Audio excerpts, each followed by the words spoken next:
स्वागत है बच्चों आप सभी का डाउटनेट पर। बेटा जी बात कर रहे हैं किसकी, हमारे मानव जनन अध्याय की। बड़ा है, ऑब्वियस सी बात है, ये चैप्टर बड़ा है, डिटेल में अच्छे से पढ़ रहे हैं, एक एक चीज के कंसेप्ट को समझ रहे हैं, ठीक है। अब बेटा जी पिछले लेक्चर में हम लोगों ने बात करी थी निषेचन की, याद अगर आ रहा हो। आज क्या पढ़ने वाले हैं, आज भी निषेचन ही पढ़ेंगे। आज भी इसी निषेचन प्रक्रिया जो है, जो हमारी पिछले लेक्चर में स्टार्ट हुई थी, उसको और आगे बात करेंगे। किसके बारे में, निषेचन के बारे में पढ़ेंगे। क्विज लेकर आऊंगा, होमवर्क होएगा, ठीक है। चलें आगे। तो बेटा हम लोगों ने निषेचन की बात करी थी।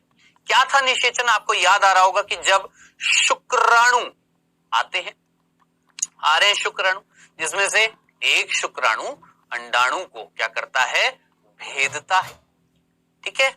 इस प्रक्रिया को हमने क्या बोला था, निषेचन। अब इस निषेचन की कई सारी अवस्थाएं थी, अगर आपको याद आ रहा हो हमने निषेचन की अवस्थाएं पढ़ी थी, याद आ रही है, भूले तो नहीं है। कौन कौन सी अवस्था थी, याद करिए। सबसे पहली अवस्था कौन सी थी बेटा, वीर्य सेचन। याद करिए, जल्दी से सोचिए। वीर्य सेचन में एक नर जो होता है संभोग प्रक्रिया के दौरान अपने वीर्य को मादा योनि में स्थानांतरित करता है, जो लगभग 3 करोड़ शुक्राणु होते हैं, ठीक है। वीर्य सेचन के बाद उसमें से इतने सारे करोड़ों शुक्राणुओं में से केवल 100 से 200 फैलोपियन नलिका तक पहुंचे थे। जिन जो पहुंचे थे उनको हमने क्या बोला था, उनके अंदर शुक्राणुओं में, उन शुक्राणुओं में संधारण क्षमता आ गई थी, जो पहुंच गए थे। अब पहुंचने के बाद शुक्राणु क्या कर रहा था, शुक्राणु भेद रहा था, यानी शुक्राणु भेदन। किसको, अंडाणु को। याद आ रहा है, भूले तो नहीं है। फिर साहब हो गया था क्या, सीधा सीधा निषेचन, ठीक है ना। अब यहां पर ना इन दोनों प्रक्रिया के बीच में ना एक और प्रक्रिया आती है, या मैं बोलूंगा इसके बाद बोल दीजिए, या बेटर ये रहेगा, इन दोनों प्रक्रिया के बीच में छोटी सी प्रक्रिया आती है, लेकिन बहुत इंपॉर्टेंट है, जो हमारी बुक्स में ज्यादातर नहीं दे रखी होती, लेकिन इंपॉर्टेंट है। अब इन दोनों के बीच में ना एक प्रक्रिया होती है जिसका नाम होता है, ध्यान से सुनना, हालांकि मैं उसको कोई नंबरिंग नहीं दे रहा हूं, बेसिकली प्रक्रियाएं हमारी 4 ही होती हैं, मैं अलग से उसको नंबर दे देता हूं, ए नाम दे देता हूं, ठीक है। अब वो जो ए प्रक्रिया जो है उसका नाम है बेटा जी अंडाणु सक्रियण। या तो ऐसे याद कर लीजिए, या आप इस तरीके से भी याद कर सकते हैं, क्या कि मान लो उस प्रक्रिया को हम नाम दे देते, नंबर दे देते हैं, कौन सा बेटा जी, चौथा, और 5वां निषेचन को दे देते हैं। ऐसे भी कर सकते हैं आप कि पहला वीर्य सेचन, फिर शुक्राणु संधारण, फिर शुक्राणु भेदन, उसके दौरान चौथी जो प्रक्रिया है वो है अंडाणु सक्रियण। चौथी कौन सी, अब यहां पर अंडाणु सक्रियण, और 5वीं थी हमारी कौन सी, निषेचन। तो अंडाणु सक्रियण एक प्रक्रिया, एक अवस्था जो इन दोनों अवस्थाओं के बीच में आ रही है, ठीक है, वो हम पढ़ने वाले हैं, क्या, अंडाणु सक्रियण। अब ध्यान से सुनिएगा, मैंने जाते जाते आपसे एक प्रश्न पूछा था, बहुत सिंपल सा, क्या कि एक अंडाणु के पास जब कई सारे शुक्राणु आ रहे हैं तो उनमें से जो सबसे पहला होता है केवल वही क्या करता है, अंडाणु को भेदता है, केवल वही शुक्राणु। बाकी जो आए हैं, बाद में जो आए हैं, वो नहीं भेद पा रहे हैं। केवल एक शुक्राणु एक अंडाणु से निषेचन कर पा रहा है, बाकी क्यों नहीं कर पा रहे हैं, बाकियों में क्या दिक्कत आ गई, तो ध्यान से देखना क्या होने वाला है। देखिए मान लेते हैं ये बेटा हमारा द्वितीय अंडक है, ध्यान से सुनिएगा, कौन है ये, द्वितीय अंडक। ये इसकी जोना पेलुसिडा है, कौन है ये, जोना पेलुसिडा, और इसके बाहर मिल रही है ये कोरोना रेडिएटा।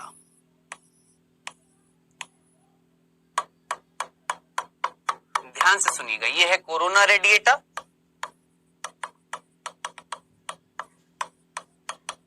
कोरोना रेडिएटा, ठीक है। ये है जोना पेलुसिडा,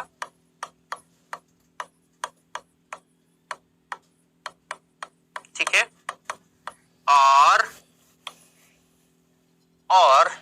ये जो है ये है द्वितीय अंडक।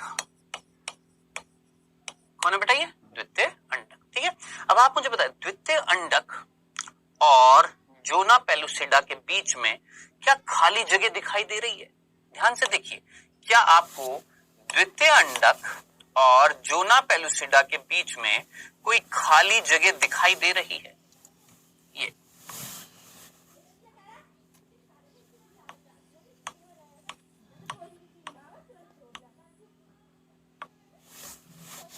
दिख रही है ना? ये जो खाली जगह है ना, किसके बीच में बेटा जी? हमारे जोना पेलुसिडा और द्वितीय अंडक के बीच में जो खाली जगह है, इसको हम बोलते हैं विटेलाइन अवकाश। अब ध्यान से सुनना, इतना डिटेल में वैसे कोई पूछेगा नहीं, लेकिन फिर भी थोड़ा सा जनरल नॉलेज के लिए ध्यान से सुन लेना। देखिए, जनरल नॉलेज नहीं बोलूंगा, इंपॉर्टेंट चीज ही बोलूंगा, क्योंकि ये ज्यादातर बुक्स में, मेनली हमारी जो बुक्स होती है एनसीईआरटी वाली, उसमें नहीं दे रखा होता ये, ठीक है, लेकिन बताना जरूरी है, इसलिए बता रहा हूं, जान पूछ के। ध्यान से सुनना। तो भैया, जोना पेलुसिडा और द्वितीय अंडक जो है, इन दोनों के बीच में खाली जगह कहला रही है विटेलाइन अवकाश। चले, अब ध्यान से सुनना। देखिए, द्वितीय अंडक की मैं बात कर रहा हूं, ये द्वितीय अंडक है। ये द्वितीय अंडक की, ये द्वितीय अंडक कौन है बेटा? कोशिका ही तो है ना, भूले थोड़ा ना है। द्वितीय अंडक कौन है? कोशिका है। अब बेटा, ये कोशिका है तो ये कोशिका की कोशिका झिल्ली होगी भाई, सीधी सी बात है। ये क्या होगी? कोशिका की झिल्ली होगी, है ना? अब इस कोशिका झिल्ली के नीचे, ध्यान से देखना क्या बोलने वाला हूं, इस कोशिका झिल्ली के नीचे, यहां पर कोशिका झिल्ली के नीचे कुछ कण मिल रहे हैं। ध्यान से सुनिएगा, समझना बेटा जी, यहां पर क्या बोला मैंने?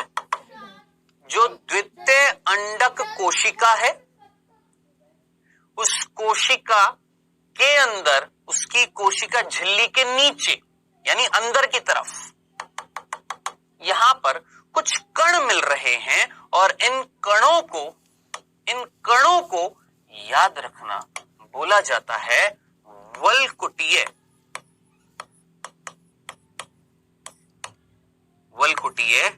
कण।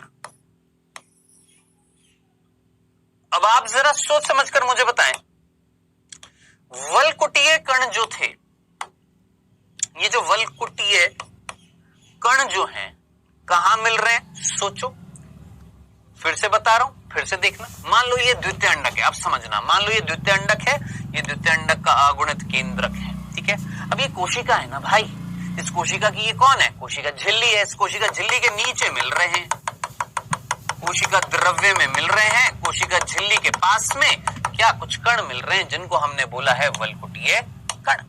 सिंपल, ठीक है। तो यहां पर वलकुटीय कण मिल रहे थे। चले, कंफ्यूजन, कोई दिक्कत तो नहीं है? चलिए, अब ध्यान से सुनना। अब आया साहब कौन? यहां पर आया और आते ही टच किया।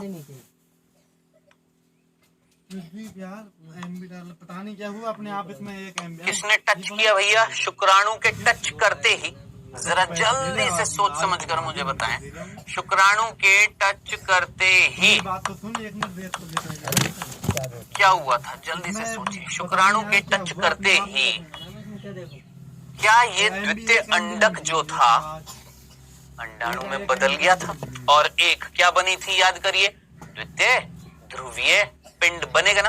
अब जरा सोचो, दिमाग लगाओ, ये कोशिका जब विभाजन करेगी, याद करिए, द्वितीय अंडक जैसे टच हुआ था, शुक्राणु टच हुआ था, इसमें अर्धसूत्रीय विभाजन दूसरा पूरा हो गया था, क्या बना था? अंडाणु, और एक खाली कोशिका बनी थी।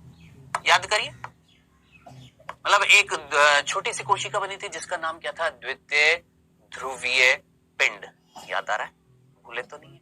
अब बेटा वो कहां बनेगा? इस खाली जगह में ही तो बनेगा ना भाई। खुद सोचो ना, खाली जगह होएगी वहां पर ही तो बनेगा ना। आगे समझ में? चलें आगे। अब साहब ये, अब द्वितीय अंडक तो कहलाएगा नहीं, अब इसे मैं क्या बोलूंगा? जरा सोचिए। अब मैं इसे द्वितीय अंडक ना बोलते हुए अब मैं क्या बोलूंगा इसे? आप बोलेंगे सर अब हम इसे बोलेंगे अंडाणु। मैंने बोला चलो जी ठीक है, यहाँ हम कई बार पढ़ चुके हैं ये चीज, तो ठीक है। अब क्या होएगा? अब साहब ध्यान से सुनना, जैसे अंडाणु बन जाएगा, ये जो अग्रपिंडक था इसने अभिक्रिया स्टार्ट कर दी, शुक्राणु भेदन स्टार्ट कर दिया। अब जरा सोचिए, शुक्राणु भेदन जैसे ही होएगा, ध्यान से सुनना, शुक्राणु भेदन जब होएगा तो उस समय यहां से क्या हटता जाएगा, याद करिए क्या हटता जाएगा, दिमाग लगाएं, क्या हटता जाएगा, सोचिए फटाफट सोचिए क्या हटता जाएगा। क्या यहां से कोरोना रेडिएटा हटी थी, देखो हट गई, जोना पेलुसिडा हट गई, ठीक है, और जरा जल्दी से सोचिए और क्या होएगा भाई, ये तो अवकाश है, ये मत सोचना कि ये हट जाएगा भाई, ये तो खाली जगह है, दिखाने के लिए मैं अलग रंग इस्तेमाल कर रहा हूं, खाली जगह है, ठीक है। और जरा सोचिए और क्या होएगा, ये जो झिल्ली थी किसकी, दिमाग लगाएं, ये जो झिल्ली जो थी किसकी, प्लाज्मा झिल्ली जो थी, किसकी प्लाज्मा झिल्ली थी, याद करिए,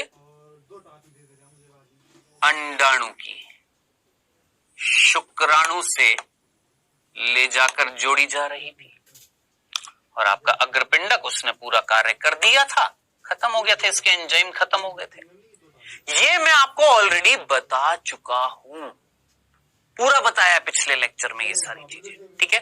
बस एक एक्स्ट्रा चीज बतानी थी और वो ये कि जब ये काम हो रहा होता है, जब शुक्राणु अंडाणु को भेद देता है, शुक्राणु का जो अग्रपिंडक है वो अंडाणु में छेद कर देता है और दोनों की झिल्ली को जोड़ देता है, उसके एंजाइम, उसके बाद में मैंने आपको क्या बताया था, इसका जो माल मसाला है, क्या इसका जो केंद्रक और समीपस्थ तारक केंद्र वो अंदर जाएगा ना, लेकिन जाने से पहले एक चीज सुन लीजिए, जैसे ये कार्य होता है, जैसे ही ये कार्य होता है, शुक्राणु भेदन जब हो जाता है, शुक्राणु भेद देता है, अब हिसाब से क्या होना चाहिए था, निषेचन होना चाहिए था, इसका जो अंदर मटेरियल है वो अंदर जाना चाहिए था, लेकिन जाने से पहले ना एक चेंज आता है, क्या, देखिएगा, ये मैंने आपको वलकुटीय कण बताए थे, कहां मिल रहे थे, अंडाणु के अंदर थे ना भाई, पहले द्वितीय अंडक था, बाद में ये किस में बदला, अंडाणु में बदल गया ना।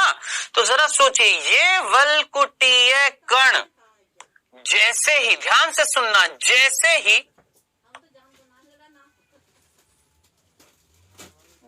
ही शुक्राणु भेदन होता है, ये वलकुटीय कण क्या करने वाले देखिएगा, ये वलकुटीय कण जैसे शुक्राणु भेद देता है, अब ये वलकुटीय कण जो हैं ये बाहर आ जाते हैं, और जब ये बाहर आ जाते हैं, किसके बाहर आ गए, जरा सोचिए, अंडाणु के बाहर आ गए, किसके बाहर आ गए हैं, अंडाणु के बाहर आ गए, कौन बेटा, वलकुटीय कण आ गए बाहर, और बाहर आकर एक स्तर का निर्माण कर दिया, इस स्तर को बोला जाता है निषेचन झिल्ली। क्या बोल दिया हमने, निषेचन झिल्ली। अब इसको निषेचन झिल्ली क्यों बोला, क्यों, क्योंकि निषेचन जैसे ही होएगा उस समय एक झिल्ली का निर्माण हो गया कि ये अब अंदर जाएगा, अंदर जाकर निषेचन करेगा, उस समय एक झिल्ली का निर्माण हो जाएगा अंडाणु के बाहर, हो गया। अब फाइनली जरा सोच समझकर मुझे बताएं, फाइनली क्या आएगा, देखिए, ये हमारा अंडाणु जिसके अंदर अगुणित केंद्रक शुक्राणु का भी आ गया, समीपस्थ तारक केंद्र भी आ गया, ठीक है, निषेचन हो गया, और क्या हुआ, ध्यान से देखना, और बाहर एक आवरण का निर्माण हो गया, किसके द्वारा, वलकुटीय कणों के द्वारा, वलकुटीय कणों ने एक आवरण सा बना लिया है, और कहां पर, खाली जगह में, ये खाली जगह क्या कहला रही थी, विटेलाइन अवकाश, फिर इसके बाहर जोना पेलुसिडा, फिर इसके बाद कोरोना रेडिएटा।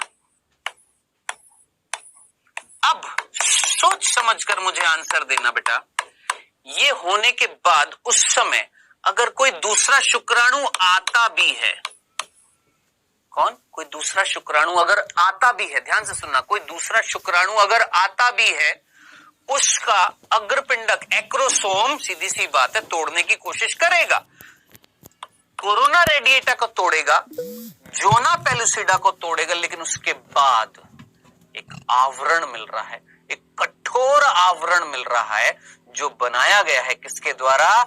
वल्कुटीय कणों के द्वारा, जिसको तोड़ नहीं पाएंगे अग्र पिंडक के एंजाइम। क्योंकि जरा सोचिए, जब पहली बार शुक्राणु आया था तो क्या वल्कुटीय कणों की स्तर मिली थी क्या? सोचो, दिमाग लगाओ, थोड़ा सा कॉमन सेंस लगाओ। जब पहला शुक्राणु आया था उसके जो अग्रपिंडक के जो एंजाइम थे, क्या उनको ये स्तर मिली थी क्या? सोचिए, यह स्तर बाद में बनी है, भेदने के बाद में बनी है। जब भेदन हो गया, झिल्ली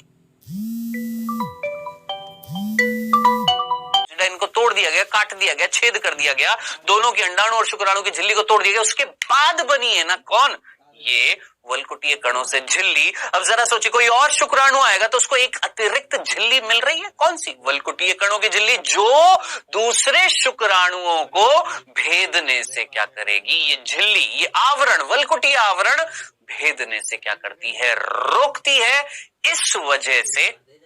इस वजह से केवल एक ही शुक्राणु एक अंडाणु का क्या करता है? निषेचन करता है। ये प्रक्रिया क्या कहलाती है? अंडाणु का सक्रियण। कब कहलाती है? जब अंडाणु के बाहर वल्कुटीय कणों की एक स्तर का निर्माण होता है। आई होप मैक्सिमम बच्चों को ये जो चीज समझाई है समझ में आई होगी। ठीक है, इसको बार बार दोहराइएगा, डेफिनेटली समझ में आ जाएगा।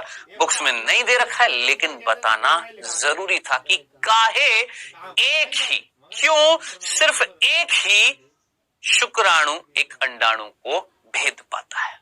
ठीक है, समझ में आ गया? चले आगे। अब इधर देखिए बेटा, अब यहां पर जब हमने भेदन करा दिया, अंडाणु का सक्रियण करा दिया और फाइनली हमने निषेचन करा दिया था। निषेचन कराने के बाद क्या बनेगा? अब जरा सोचिए, ये दोनों केंद्रक जुड़ जाएंगे और जुड़ने से एक द्विगुणित कोशिका बनेगी जिसका नाम क्या होगा? आप सीधी सी बात बोलेंगे, क्या बनेगा? युग्मनज बनेगा ना, जायगोट बनेगा ना बेटा। अब ये जो जायगोट जो होएगा, ये जायगोट जो होएगा, ये द्विगुणित कोशिका जो होएगी, है ना। अब ये द्विगुणित कोशिका, ध्यान से सुनना, ये द्विगुणित कोशिका जो है जिसके बाहर कौन कौन से आवरण मिल रहे हैं, बार बार दोहराने की जरूरत नहीं है। क्या क्या मिल रहा है? वल्कुटीय कणों की एक आवरण मिल रहा है, फिर जूना पेलुसिडा, फिर कोरोना रेडिटा मिल रहा है ना, मिल रहा है ना। ये युग्मनज बन गया ना। अब ध्यान से सुनिएगा, जो चीज मैं आपको समझाने वाला हूं ध्यान से सुनना, ठीक है।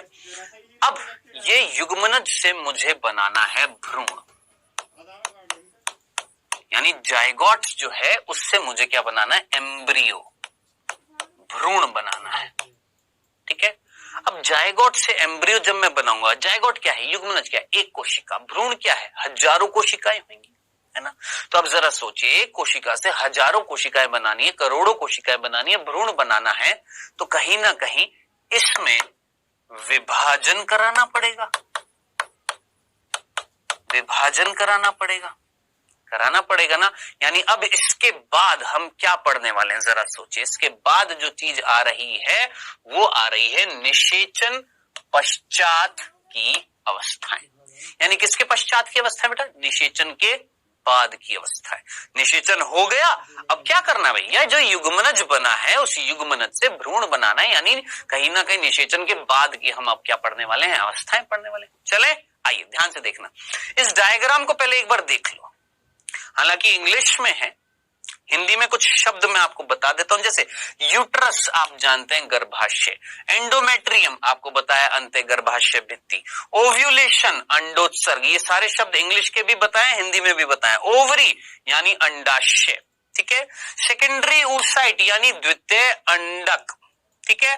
फर्टिलाइजेशन यानी निषेचन, शुक्राणु आए निषेचन हो गया, ठीक है। जायगोट अभी अभी बताया आपको, क्या? युग्मनज। अब यहां पर ये जो वर्ड है ना, ये मैं आपको बता देता हूं, विदलन। बाकी सारे शब्द मेरे बताए हुए हैं, जो नहीं बताए वो आने वाले हैं, उनको मैं बता रहा हूं। विदलन, क्लीवेज, क्लीवेज को क्या बोलते हैं? विदलन। ब्लास्टोसिस्ट, कोरक पुट्टी, क्या बोलते हैं? कोरक पुट्टी।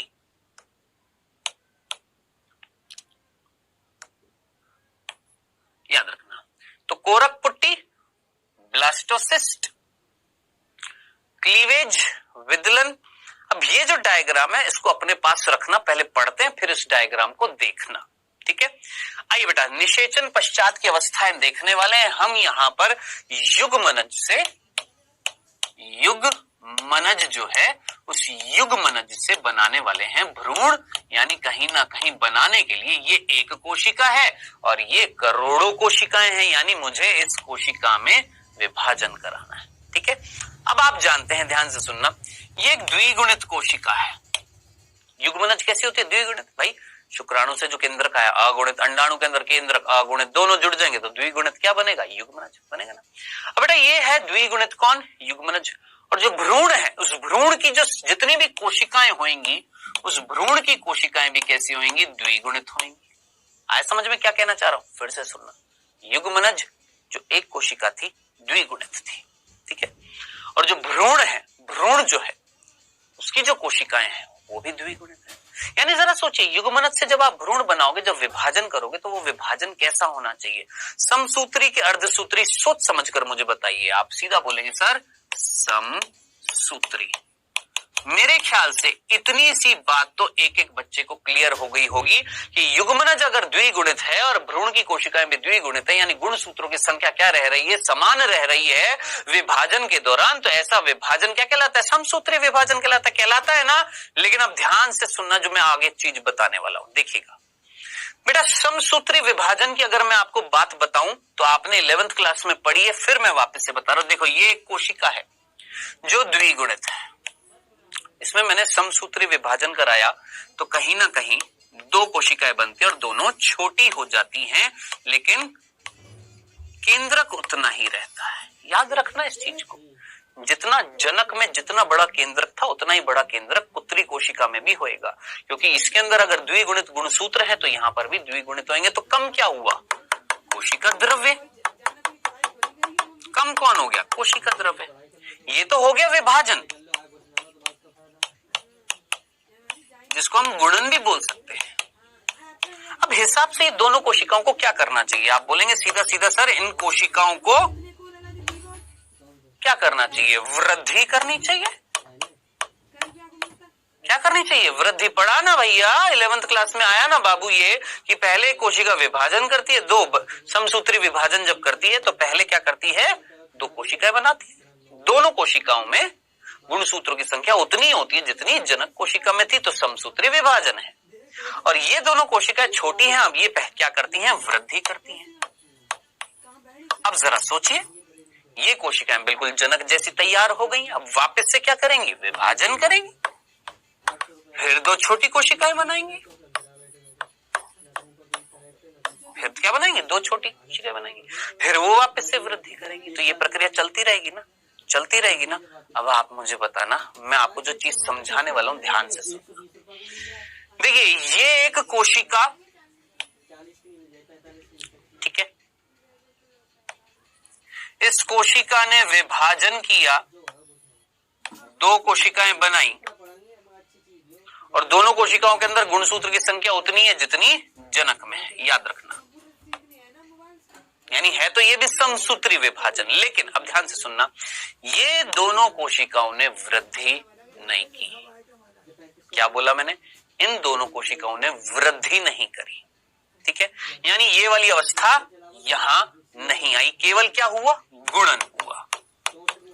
अब आप मुझे बताएं, यहां पर गुणन के बाद क्या होता है? वृद्धि। वृद्धि के बाद वापस से गुणन, फिर वृद्धि, फिर गुणन, फिर वृद्धि, फिर गुणन होता रहेगा। यहां पर गुणन क्या नहीं हो रही? वृद्धि। अब जब वृद्धि नहीं होगी तो फिर वापस से क्या आना चाहिए? सोचिए, वृद्धि के बाद क्या आता है? वृद्धि अवस्था के बाद क्या आता है? गुणन। यानी यहां पर वापस से होएगा गुणन। अब जरा सोचिए, और गुणन होएगा तो आकार और छोटा हो जाएगा। यानी गुणन के बाद वापस से क्या हुआ? गुणन हुआ। अब वापस से फिर क्या होएगा? गुणन होएगा, और छोटा और छोटा। अब आप मुझे बताएं, ऐसा विभाजन, ऐसा समसूत्री विभाजन, ऐसा समसूत्री विभाजन जहां, ऐसा समसूत्री विभाजन जिसमें वृद्धि अवस्था, जिसमें वृद्धि अवस्था नहीं होती। क्या बोला? एक ऐसा समसूत्री विभाजन, ऐसा समसूत्री विभाजन जिसमें वृद्धि अवस्था नहीं होती, केवल और केवल गुणन होता रहता है, ऐसा समसूत्री विभाजन कहलाता है विदलन।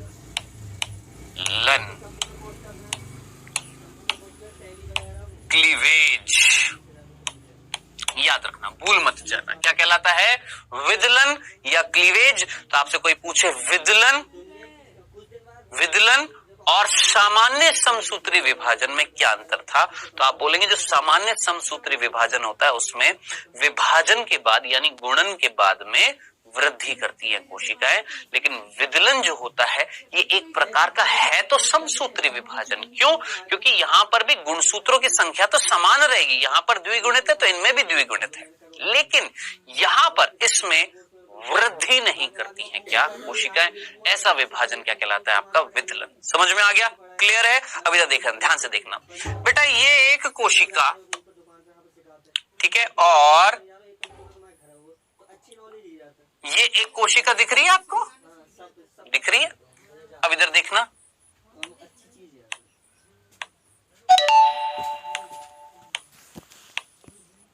अब इस संरचना समसूत्री विभाजन जिसमें वृद्धि अवस्था नहीं होती, केवल और केवल गुणन होता रहता है, ऐसा समसूत्री विभाजन कहलाता है विदलन।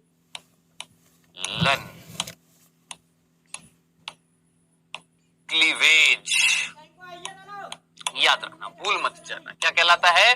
विदलन या क्लीवेज। तो आपसे कोई पूछे विदलन और सामान्य समसूत्री विभाजन में क्या अंतर था, तो आप बोलेंगे जो सामान्य समसूत्री विभाजन होता है उसमें विभाजन के बाद यानी गुणन के बाद में वृद्धि करती है कोशिकाएं, लेकिन विदलन जो होता है ये एक प्रकार का है तो समसूत्री विभाजन। क्यों? क्योंकि यहां पर भी गुणसूत्रों की संख्या तो समान रहेगी, यहां पर द्विगुणित है तो इनमें भी द्विगुणित है, लेकिन यहां पर इसमें वृद्धि नहीं करती हैं क्या कोशिकाएं, ऐसा विभाजन क्या कहलाता है? आपका विदलन। समझ में आ गया? क्लियर है? अभी तक देखना, ध्यान से देखना बेटा, ये एक कोशिका, ठीक है, और ये एक कोशिका दिख रही है आपको? दिख रही है? अब इधर देखना,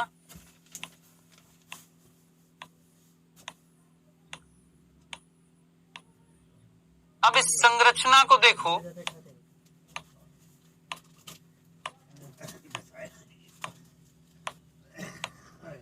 ये संरचना कितनी कोशिकाओं से बनी हुई है? 1 2 3 4 5 6 7 8 कोशिकाएं ना, 3 3 6 2 8, ठीक है। 8 कोशिकीय संरचना और 1 कोशिकीय संरचना की अगर मैं तुलना करूं तो दोनों ये 8 मिलकर जितनी बड़ी हैं, मतलब 8 को मिलाकर जितनी आकृति बन रही है उतनी तो इस अकेले की है ना? अब जरा सोचिए, यहां से यहां क्या हुआ होगा, दिमाग लगाएं। क्या यहाँ एक कोशिका से जब विभाजन हुआ 2 बनी तो उन्होंने वृद्धि करी? नहीं। 2 से 4 नहीं, 4 से 8 नहीं। तो 8 कोशिकीय अवस्था की जो संरचना आपको दिख रही है वो किसके बराबर है? इस कोशिका के बराबर है, यानी यहां पर हो रहा है क्या? विदलन। आई होप मीनिंग समझ में आया होगा। चलें आगे, कंफ्यूजन तो नहीं है। तो पहली चीज जो हमने समझी है वो ये कि बेटा हम यहां पर निषेचन के पश्चात की अवस्थाएं पढ़ने वाले हैं, जिसमें हम बात करने वाले हैं कि युग्मनज से हमें बनाना है भ्रूण, और बनाते समय ध्यान से सुनना, युग्मनज से जब भ्रूण बनाएंगे तो उस समय जो विभाजन होएगा ना युग्मनज में, उस विभाजन का नाम है विदलन। तो याद रखना, विदलन युग्मनज में होता है।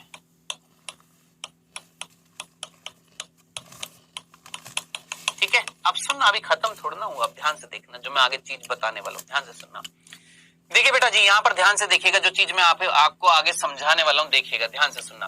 अब बेटा हम पढ़ने वाले हैं क्या? विदलन, जो किस में होने वाला है? मान लो ये हमारा कौन है? युग्मनज है।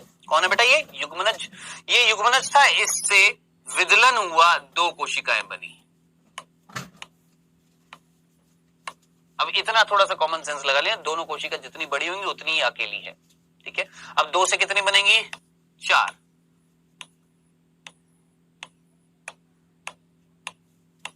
और 4 से कितनी बन गई है? 8। कॉमन सेंस लगाएं। 1 से 2, 2 से 4, 4 से 8, वृद्धि हो नहीं रही है। विभाजन क्या कहला रहा है? विदलन। ठीक है, चलें आगे। अब ध्यान से सुनना, ये था युग्मनज, ध्यान से सुनिएगा, ये था युग्मनज। इस युग्मनज में जब सबसे पहली बार विदलन होएगा तो बनेगी 2 कोशिकाएं। प्रत्येक कोशिका, ध्यान से सुनना, प्रत्येक कोशिका जो है ना, ये इस प्रत्येक कोशिका को बोला जाएगा, चाहे यहां की 2 प्रत्येक कोशिका, चाहे ये 4 एक एक कोशिका जो है यहां पर, चाहे 2 कोशिका अवस्था में, ध्यान से सुनना भाई, जाग जाओ। 2 कोशिका जो बनी है, प्रत्येक कोशिका को, या ये जो 4 कोशिका बनी है इनकी प्रत्येक कोशिका को, या ये जो 8 कोशिका बनी है इनकी प्रत्येक कोशिका को बोला जाता है कोरक खंड। याद रखना, क्या बोलते हैं बेटा? कोरक खंड। इंग्लिश में बता देता हूं, ब्लास्टोमियर। याद रखना, क्या बोलते हैं? कोरक खंड या ब्लास्टोमियर। समझ में आया? तो जरा सोचिए, युग्मनज से 2 कोरक खंड बने, या युग्मनज से, जायगोट से 2 ब्लास्टोमियर बन गए। हिंदी में भी बताया, इंग्लिश में भी बताया। युग्मनज से 2 क्या बन गए? कोरक खंड, या जायगोट से 2 क्या बन गए? ब्लास्टोमियर। ठीक है, अब 2 कोरक खंड से 4 कोरक खंड, 4 से 8 कोरक खंड बन गए ना। अब 8 से देखना, 8 से 1 2 3 4 5 6 7 8 9 10 11 12 13 14 15 16। अब आप मुझे बताएं, ये तो समझ में आ गया होगा। जरा सोचिए, युग्मनज का आकार और 16 कोशिकीय अवस्था का आकार लगभग बराबर है। क्यों? क्योंकि वृद्धि हो नहीं रही है, क्या हो रहा है? विदलन हो रहा है। ठीक है, ये 8 से 16 कोशिकीय अवस्था जो होती है, क्या बोला बेटा जी? 8 से 16 कोशिकीय जो अवस्था होती है ना, इस संरचना को, या तो 8 कोशिकीय अवस्था वाली संरचना जो है, या 16 कोशिकीय अवस्था वाली जो संरचना है बाबू, ध्यान से सुनना, इसको बोला जाता है तूतक। क्या बोलते हैं? तूतक। इंग्लिश में बोलते हैं मोरूला। ठीक है, तो आपसे कोई पूछे तूतक कौन है, मोरूला कौन है, तो याद रखना, एक ठोस गोलाकार 8 से 16 कोशिकीय अवस्था, किसकी? कोरक खंडों की 8 से 16 कोशिकीय अवस्था जो होती है उसे हम बोलते हैं तूतक, यानी मोरूला। डनाडन डन। क्लियर है यहां तक की कहानी? चलें, अब इसके बाद क्या आएगा? अब जरा सोचिए, 16 कोशिकीय अवस्था के बाद क्या आएगी? आप सीधी सी बात बोलेंगे। अब 16 कोशिकीय अवस्था जो है, इसके बाद कितनी आएगी? अब जरा सोचिए, 16 से कितनी आएगी? 34। कितनी? 32। अब मैं यहां पर दिखा नहीं रहा हूं क्योंकि वो जरूरत नहीं है। 16 से कितनी हो जाएगी? 32 कोशिकीय अवस्था। वो भी कैसी है? ठोस है, यानी 32 कोरक खंड बन चुके हैं। 16 से अब 32 बन चुके हैं। आप बोलेंगे सर इसका कुछ नाम है? अभी रुको, बता रहा हूं। ये जो 32 कोशिकीय अवस्था है, चलो इसको बना देता हूं। छोटी होती जाएंगी ना भैया कोशिकाएं, तो 32 हो जाएंगी। अब गिन नहीं रहा हूं बेटा जी, थोड़ा सा बस इतना सा कॉमन सेंस लगा लेना अपने आप कि अंदर कितनी कोशिकीय अवस्था मिल रही है। टोटल 32 कोशिकाएं हो चुकी हैं। ठीक है, ये हमारी 32 कोशिकीय अवस्था थी। अब आगे क्या होएगा? अब 32 से कितनी होंगी? आप बोलेंगे सर 32 से होएगी 64। मैं बोलूंगा बिल्कुल होएगी मेरे भाई, 64 कोशिकीय अवस्था होगी ना, होगी ना। अब 64 कोशिकीय अवस्था में कुछ अलग चीज देखने को मिलेगी, ध्यान से देखना। आकृति तो उतनी ही रहेगी क्योंकि कोशिकाएं छोटी होती जा रही है, विदलन हो रहा है, लेकिन यहां पर ना एक चीज देखने को मिलेगी, और वो क्या देखने को मिलेगी, ध्यान से देखना।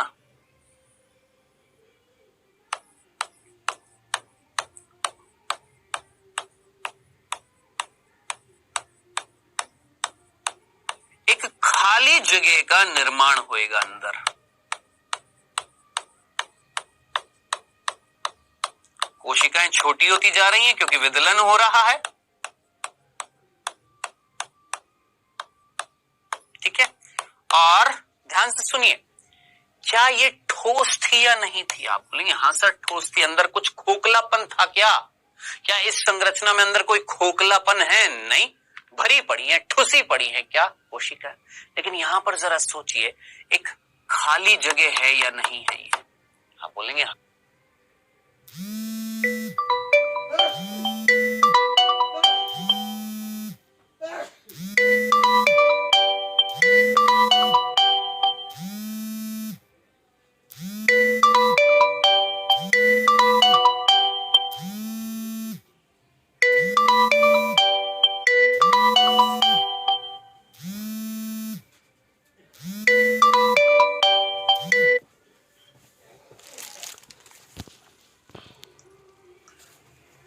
कोरक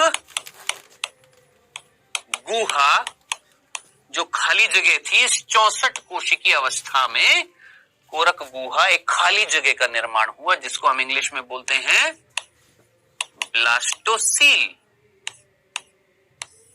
ठीक है, समझ में आ गया? ब्लास्टोसील क्या थी? कोरक गुहा थी। और ये जो पूरी संरचना है ना, जो 64 कोशिकीय अवस्था वाली ये जो संरचना है ना, जिसमें खाली जगह का निर्माण हो गया, भैया ये संरचना कहलाती है कोरक पुट्टी। इसे हम बोलते हैं कोरक पुट्टी, ब्लास्टोसिस्ट।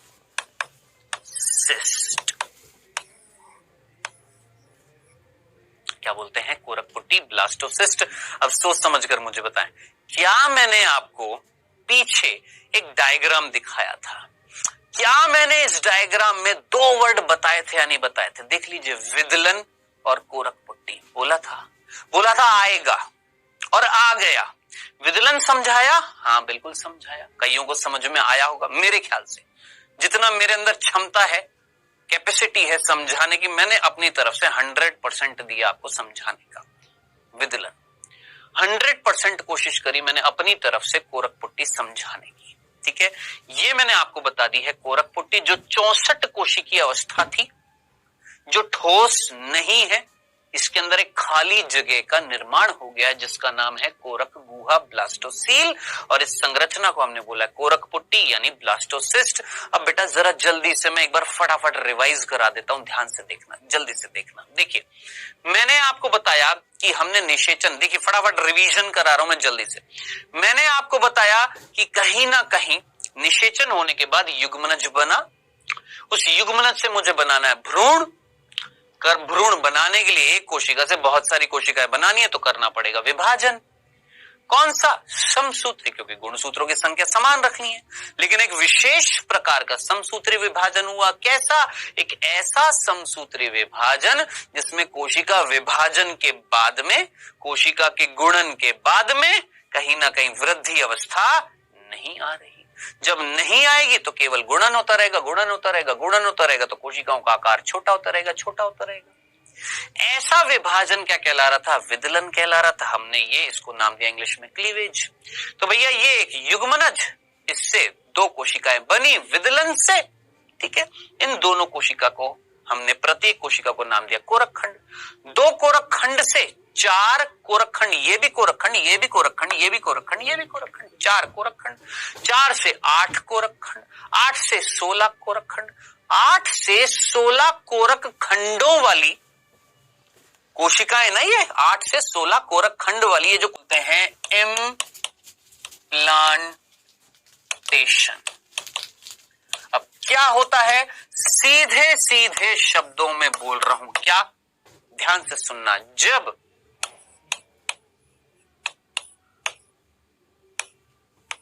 कोरक पुट्टी, जब कोरक पुट्टी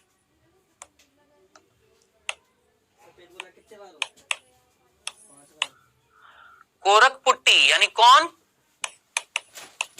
ब्लास्टोसिस्ट, गर्भाशय की अंत्य भित्ति। अब गर्भाशय की अंत्य भित्ति कौन थी, अंत्य गर्भाशय भित्ति याद आ रही है, एंडोमेट्रियम। गर्भाशय की अंत्य भित्ति से जुड़ जाता है।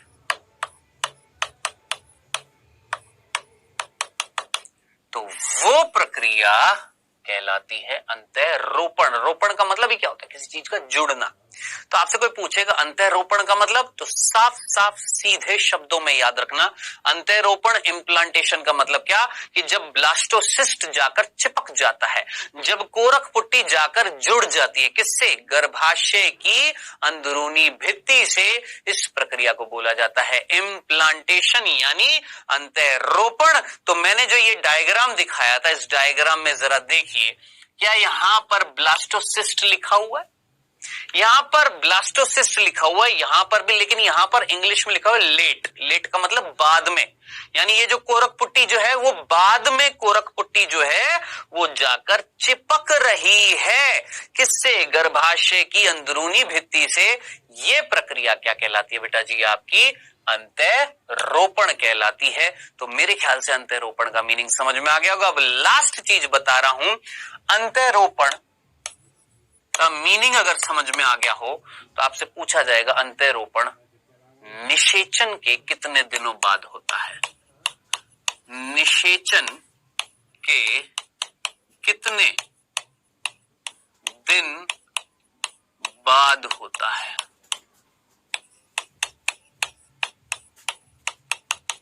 ठीक है, तो याद रखना, इसका आंसर पढ़ने से पहले जरा देखिएगा बेटा, देखिए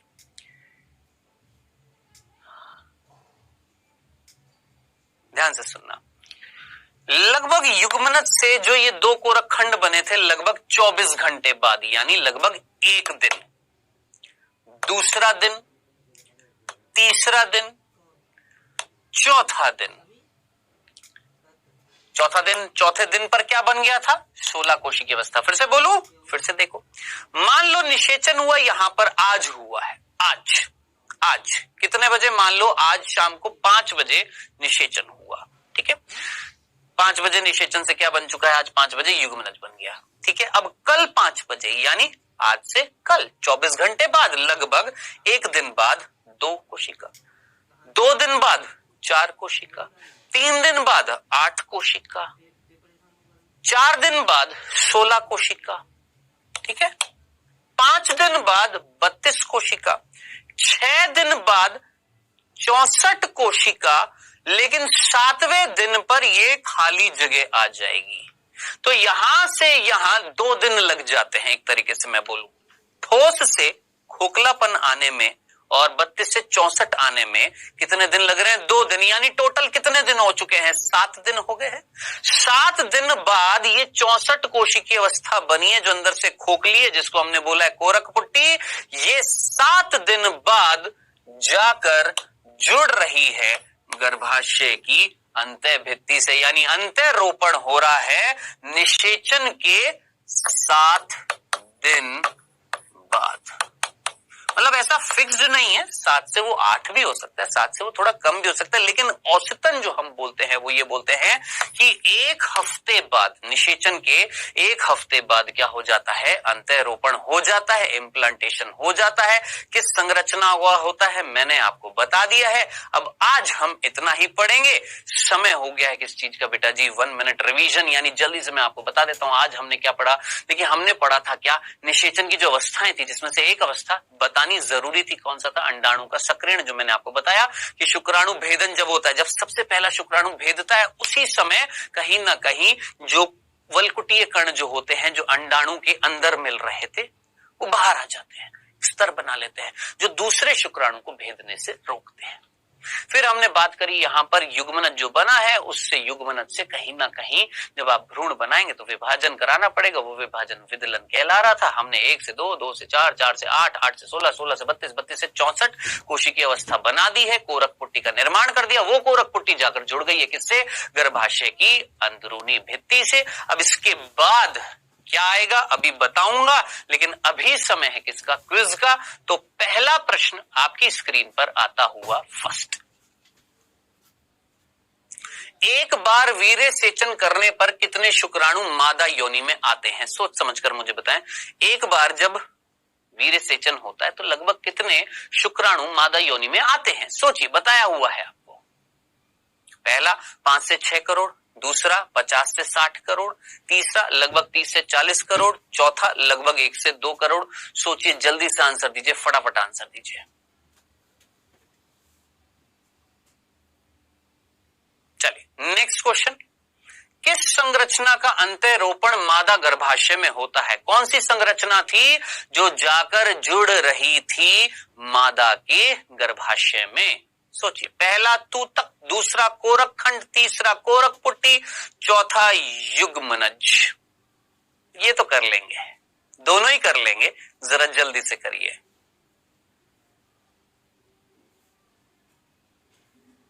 चलिए समय हुआ समाप्त, आइए डिस्कस करते बेटा। एक बार वीर्य सेचन करने से कितने शुक्राणु आ रहे थे? मैंने आपको बताया था भैया 3 से 5 ml वीर्य, 3 से 5 मिलीलीटर वीर्य जो है वो योनि में आता है, जिसमें लगभग 30 से 40 करोड़ क्या होते हैं? शुक्राणु। ये मैंने आपको बताया था, सिंपल। दूसरा, कौन जाकर जुड़ रहा था गर्भाशय में? अंतःरोपण किसका हो रहा था? कोरक पुट्टी का। खत्म, सिंपल सा आंसर। ये हमारा सिंपल सा क्विज था।